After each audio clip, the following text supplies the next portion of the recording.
bound by her interpretation. Queen Seren turned her gaze to Daniel, then back to Jalen. Your species values individual life and collective freedom equally, a rare balance, she said softly, almost to herself. She raised one hand, and the restraints around Daniel dissolved instantly, the guard stepping back, stunned. Return him to his people with escort, she commanded. Daniel staggered slightly but straightened, looking at Jalen with disbelief and gratitude mixed with guilt. Captain, he began, but Jalen gave a small nod, silent reassurance. As Daniel was escorted from the hall, a new tension replaced the old one, because now Jalen stood alone without leverage, having placed himself willingly in a more vulnerable position. Queen Seren faced him fully, her violet eyes searching his expression. You understand that your offer binds you here, she said quietly, no longer addressing the entire court, but speaking almost privately despite the crowd. Understand, Jalen replied. For a brief moment, something unspoken passed between them. Recognition not just of political value, but of character. Then she straightened and addressed the chamber. The trial of honor is complete. No cheers followed, only deep, thoughtful silence. Because the human had not bowed. He had not abandoned his own. He had chosen cost over convenience. And in doing so, he had made himself both more respected and more dangerous in the eyes of an empire that had long believed humans were too small to matter. The air inside the grand arena felt different from the royal chamber. It carried heat, noise, and the sharp scent of charged energy fields. This was where the empire celebrated strength, where ancient beasts had fallen and challengers had proven their right to stand beside power. Thousands of alien citizens filled tiered platforms rising high into the metallic sky dome, their armor reflecting shifting lights as drones hovered above to broadcast every moment across the empire. This was not a quiet trial of thought or principle. This was spectacle, and spectacle demanded blood. Captain Jalen Voss stood alone at the center of the arena floor, the surface beneath him dark and textured like volcanic stone, faint lines glowing beneath it in slow pulses. He wore simple trial armor now, light and flexible, no advanced weapons, only what the arena would provide. Across from him massive gates waited closed. Whatever creature the Empire had chosen would soon step through. Above in the royal balcony, Queen Seren sat upright on her elevated seat, expression controlled. Yet tension coiled beneath her calm exterior. She had approved the ritual bee selection according to tradition, an ancient war predator known as a Kareth, massive, fast, bred for combat display, but contained by strict genetic limits.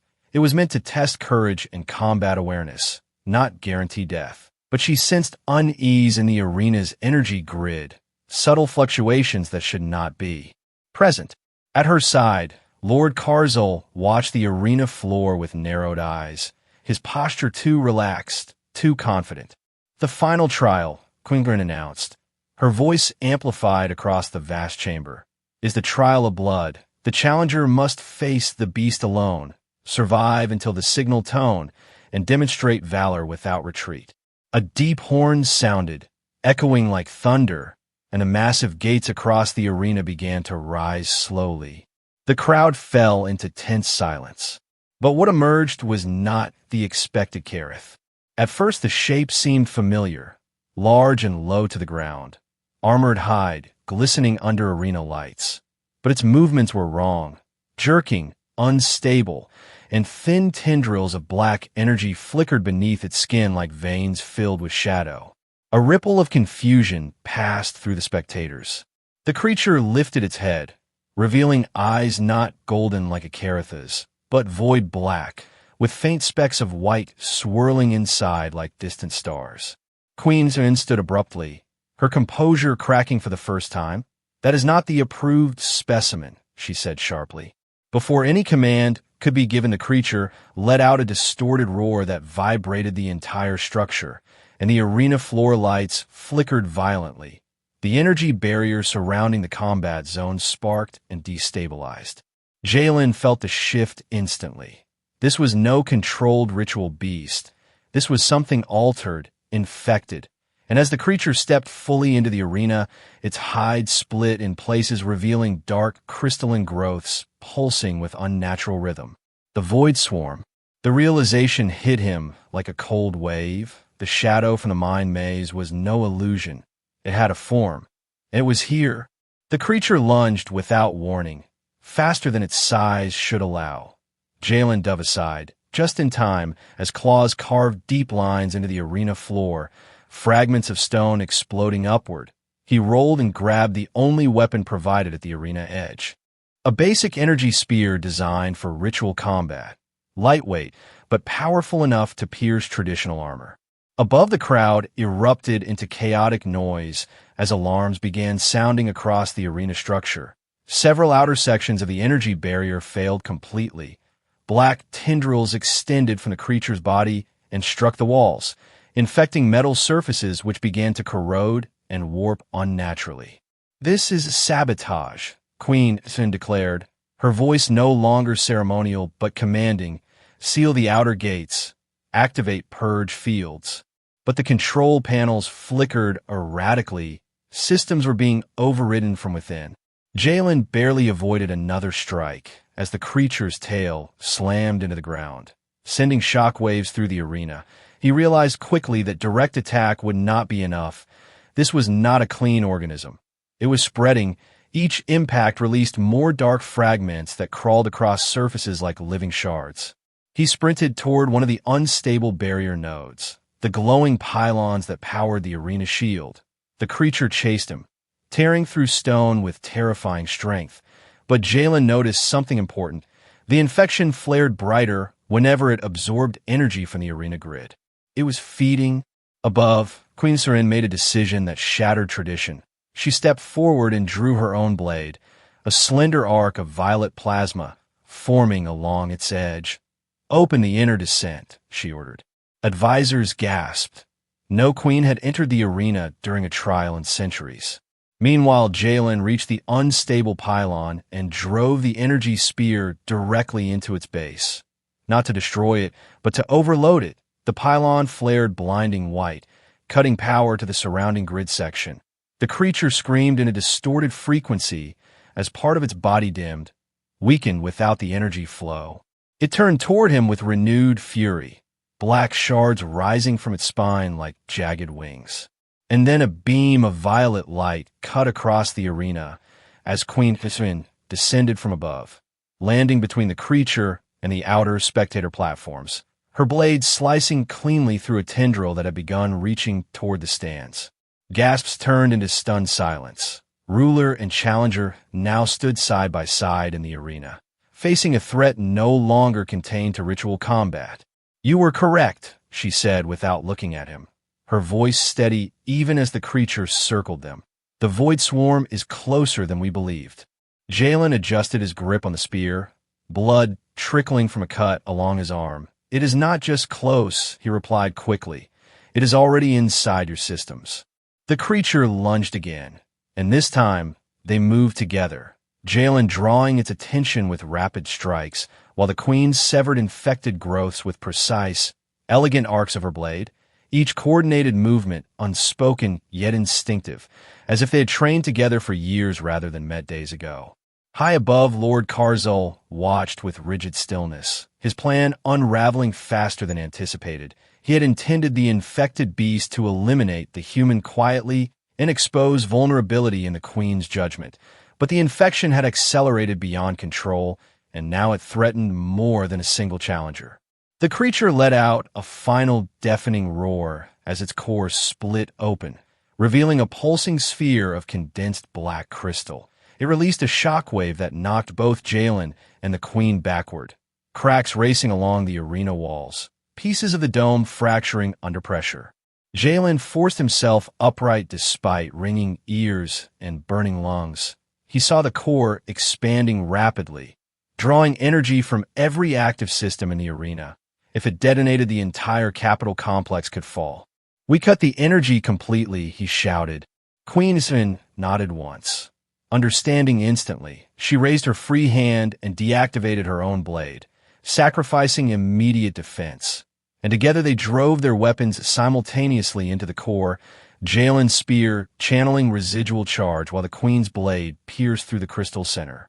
For a single frozen second, nothing moved.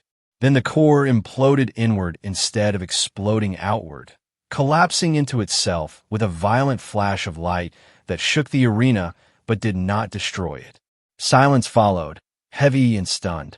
The infected creature's body disintegrated into harmless ash across the arena floor, black fragments dissolving like smoke caught in sunlight.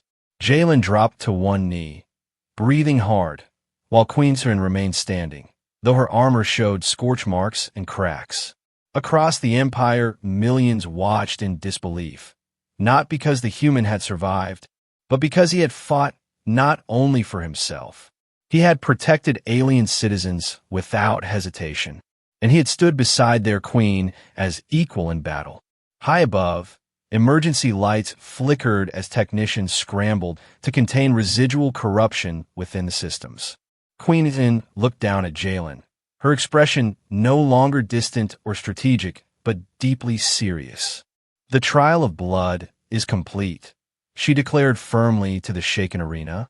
But both of them knew something far greater had just begun, because the creature's final pulse had transmitted a signal into deep space. And somewhere beyond the visible stars, something vast had answered. The arena was still under emergency lockdown when Jalen finally allowed himself to feel the weight of what had just happened. The ash of the infected creature still drifted lightly across the cracked stone floor, and technicians in silver armor moved carefully along the arena edges, scanning for any remaining traces of corruption. Above the damaged dome, faint stars were visible through fractures in the shielding field, quiet and distant, as if unaware that something in the galaxy had just shifted. Queen Seren stood near the center of the arena longer than necessary, her blade deactivated but still in her hand, her posture straight yet thoughtful. The crowd had been evacuated quickly after the collapse of the core, leaving only guards and high command within the chamber. Lord Karzul had already disappeared from the balcony under the excuse of security review, but his absence felt louder than his presence had been. Jalen rose slowly to his feet, pain radiating through his ribs and shoulder, but he ignored it. His focus was not on his injuries, but on the queen, because during the fight something had changed between them. It had not been rehearsed, not political, not symbolic. It had been instinctive trust, two leaders moving in perfect coordination without spoken command. Medical drones hovered toward him, but he gently waved them aside for a moment and approached her instead, keeping respectful distance. "That was no accident," he said quietly, his voice low enough that only she could hear. "The infection was placed deliberately." Queen Seren did not immediately respond. Her glowing eyes remained fixed on the fractured dome above. "I am aware," she said finally, calm but edged with something deeper. The control grid override required internal authorization codes, ones held only by senior command. They both understood the meaning without speaking the name. She turned toward him then, stepping closer until the distance between them was measured in breaths rather than meters. Without the vast court around them, without ritual formality, she appeared less like an untouchable ruler and more like a being carrying immense responsibility.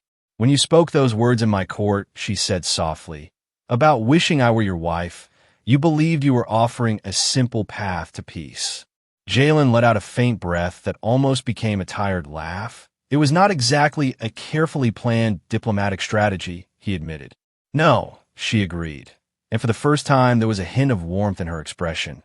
"But I chose to turn it into one."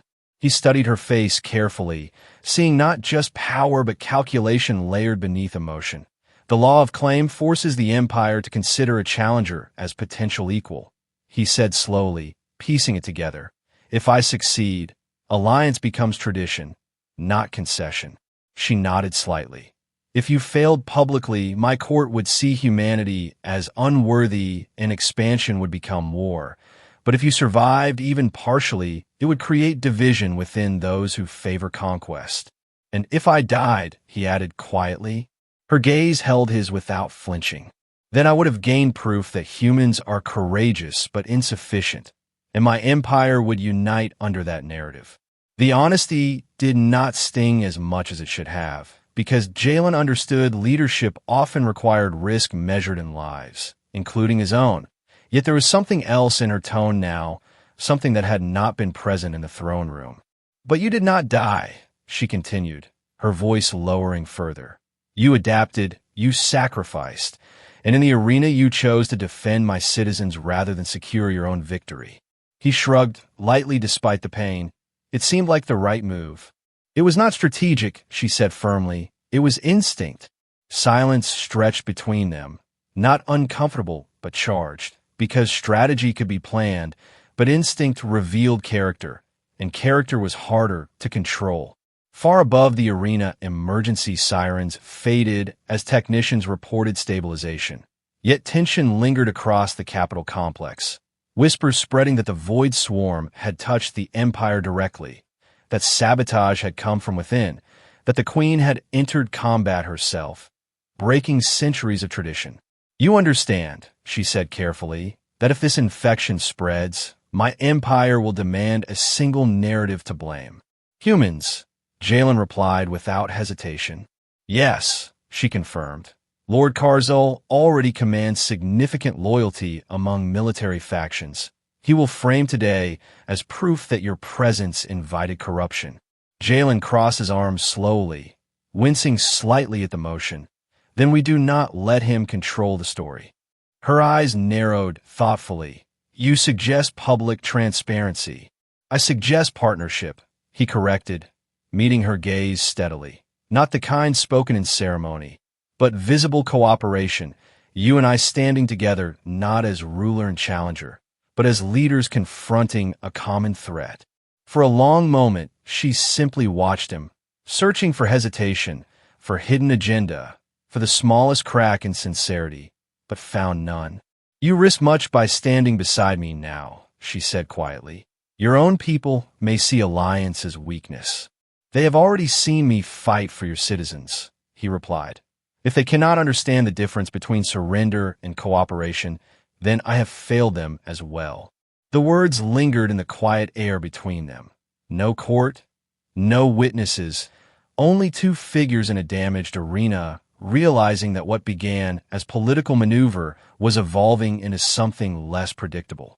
"Make me yours," she repeated softly, not as command this time, but as reflection. "I spoke it to bind law to possibility." "And now," he asked gently. Her gaze shifted slightly, less guarded than before. "Now, I question whether possibility has become preference." The admission was subtle but powerful, and for the first time Jalen felt the weight of something beyond strategy pressing into his chest. Not obligation, not ambition, but connection built under fire and choice. Before either could speak further, a sharp, alert tone echoed across the arena again. Different from before, urgent and directed toward the inner palace sectors. A guard rushed into the arena floor, kneeling quickly before the Queen. "Your Majesty, Lord Karzul has sealed the High Council wing and initiated fleet mobilization protocols without your authorization." Jalen's eyes hardened instantly. "He is moving fast." The guard continued, voice strained. "Long-range scanners detect encrypted transmissions leaving the system. Destination appears to be outer human colony coordinates." Silence fell heavy once more. Queen Garin's expression changed completely now, warmth replaced by cold command. Yet beneath it Jalen saw something personal, not just political betrayal, but violation of trust within her own command structure.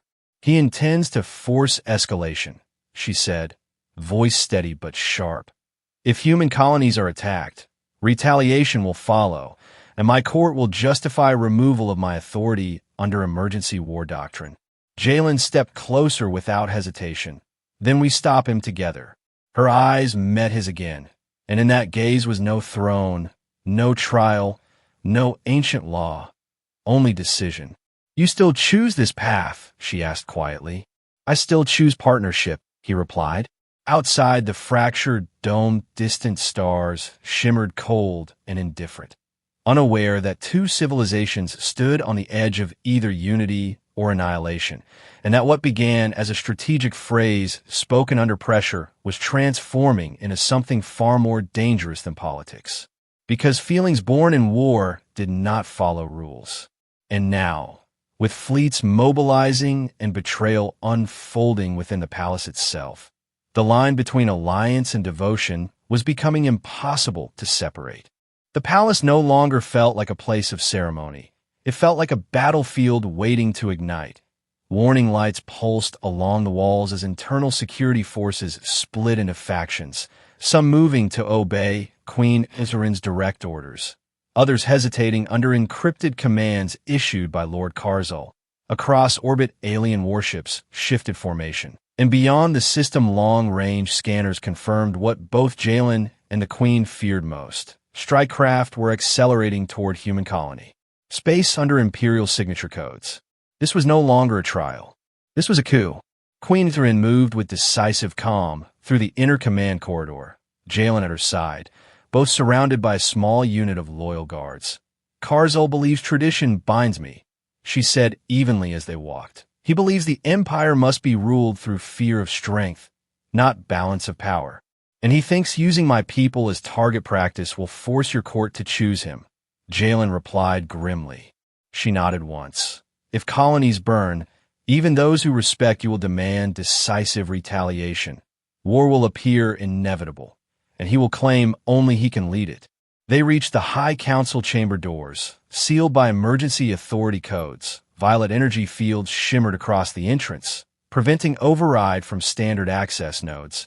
The guards looked to their queen, awaiting command. Jalen studied the barrier briefly, then glanced at her. Your systems rely on hierarchical validation, yes. They do, she confirmed, already understanding his direction. Then we do not break the code, he said calmly. We redefine it. She held his gaze for a fraction longer than necessary, then placed her hand against the control interface, her voice clear and resonant. This is Iserin of House Valoran. Sovereign authority confirmed. I invoke the clause of shared defense under trial of claim statutes. The system hesitated, ancient law intersecting with emergency protocol. Jalen stepped forward and placed his hand beside hers on the panel. Captain Jalen Voss of the United Earth Coalition, active challenger under law of claim. I stand as bound ally in defense of the throne. For a second, nothing happened. Then the barrier flickered violently and collapsed inward. Unable to reject combined royal and challenger validation under forgotten clauses written centuries ago for exactly this type of internal crisis. Inside the chamber, Lord Karzul stood before a tactical projection of the star system, his expression sharp but not surprised. Several armed officers aligned behind him, loyal to his command. You adapt quickly, he said coldly, but the fleets are already committed. On the holographic display, multiple strike vessels accelerated toward human colony coordinates, their drives flaring bright, countdown timers marking impact windows. Queen Iserin stepped forward into the chamber, her posture no longer ceremonial but absolute. You violated my direct command and compromised the arena grid with forbidden corruption, she stated evenly. Stand down. Karzul's eyes flashed with restrained fury. You entered the arena yourself. Breaking centuries of protocol, you elevated a human beyond tradition, and now corruption spreads through our system. Your judgment has endangered us all. Jalen stepped beside her, voice controlled but firm. Your sabotage allowed the Void Swarm to transmit our location. If reinforcements arrive because of your ambition, your empire falls faster. A flicker of doubt moved through some of the officers behind Karzul, but the advisor pressed forward. The empire survives through dominance, not compromise. Humans are unpredictable, emotional, weak. Jalen did not react with anger. Instead, he met the gaze steadily. Weak species do not survive extinction threats. We adapt, we cooperate, we endure, and we do not abandon allies when crisis begins. Outside the palace, distant tremors shook the structure as fleet engines shifted alignment. Automated cannons rotating uncertainly between opposing command signatures. Queen Iserin raised her blade once more, not igniting it yet, but holding it as symbol rather than weapon. This ends now, she declared. Under imperial law, any who initiate unauthorized external assault during internal sovereignty dispute commit treason. Karzal's composure cracked slightly. He activated a concealed control band at his wrist, and several security drones within the chamber powered up instantly, weapons charging. The loyal guards raised their rifles, tension snapping tight like drawn wire. Jalen moved first. He lunged toward the central projection console rather than the armed officers, pulling a small override device from his belt that had survived the trial armor exchange. A simple human engineering tool, nothing advanced, but precisely calibrated. He drove it into the console's auxiliary port, initiating a manual cascade freeze across outbound fleet navigation matrices. The holographic projection flickered violently, strike craft trajectories destabilizing mid-acceleration. Karzal shouted in fury and ignited his own blade, charging directly toward Jalen. Queenson intercepted him with a swift arc of violet light, their blades clashing in a burst of energy that forced both sides back several steps, the chamber erupting into controlled chaos as drones exchanged fire with loyal guards. Jalen maintained focus on the console despite explosions behind him, sweat running down his brow as he rerouted navigation commands toward a neutral holding pattern. If he could stall the strike craft long enough, full recall codes could be transmitted under combined authority. Behind him, Karzal pressed the attack aggressively, his strikes heavy and fueled by conviction. "You would let tradition collapse for a human," he hissed at the Queen. "I would let tyranny collapse for my people," she replied evenly, parrying with fluid precision. Their duel was not fueled by hatred, but by ideology, each blow representing centuries of belief about strength and rule. Jalen finally triggered the cascade lock. The hologram, stabilizing as strike craft engines, shifted into force standby, impact timers freezing seconds before irreversible threshold. He turned just in time to see Karzal attempt a final desperate strike aimed not at the Queen, but at him, recognizing where true threat now stood. Queen Isrin moved without hesitation, stepping between them, her blade deflecting the attack while her free hand delivered a focused energy pulse directly to Karzal's chest plate, shattering its core regulator and sending him crashing backward against the chamber wall. Silence followed slowly as smoke cleared and drones powered down, loyal officers securing the remaining rebels. Karzal struggled to rise, but could not, his command band flickering uselessly, defeat not just physical, but political settling over him. "You mistake possession for partnership," Queenton said quietly as she approached him, her blade now extinguished. "To make someone yours does not mean to own them, it means to stand with them." Security forces took Karzal into custody under formal charge of treason, the chamber finally still. Jalen exhaled slowly, tension leaving his shoulders as fleet recall confirmations flashed across the projection. Human colonies safe for now. War paused at the edge of ignition. The Queen turned toward him fully, the chaos around them fading into distant background. For the first time since the trials began, there was no audience, no test, no strategic framing. Only choice. "You could return to your people now," she said softly. "Your trials are complete, your honor proven, your strength demonstrated." He studied her carefully, seeing not the ruler, but the being who had fought beside him, who had risked tradition and throne for balance rather than fear. "I said I wish you were my wife because I thought it would simplify peace," he replied quietly. "I was wrong." Her eyes narrowed slightly with curiosity rather than offense. "Wrong." "Yes," he continued. "Peace is not simple, and neither are we. But if we stand together by choice, not law, not strategy, then what we build is stronger than fear." A faint, genuine smile touched her lips, no calculation behind it now.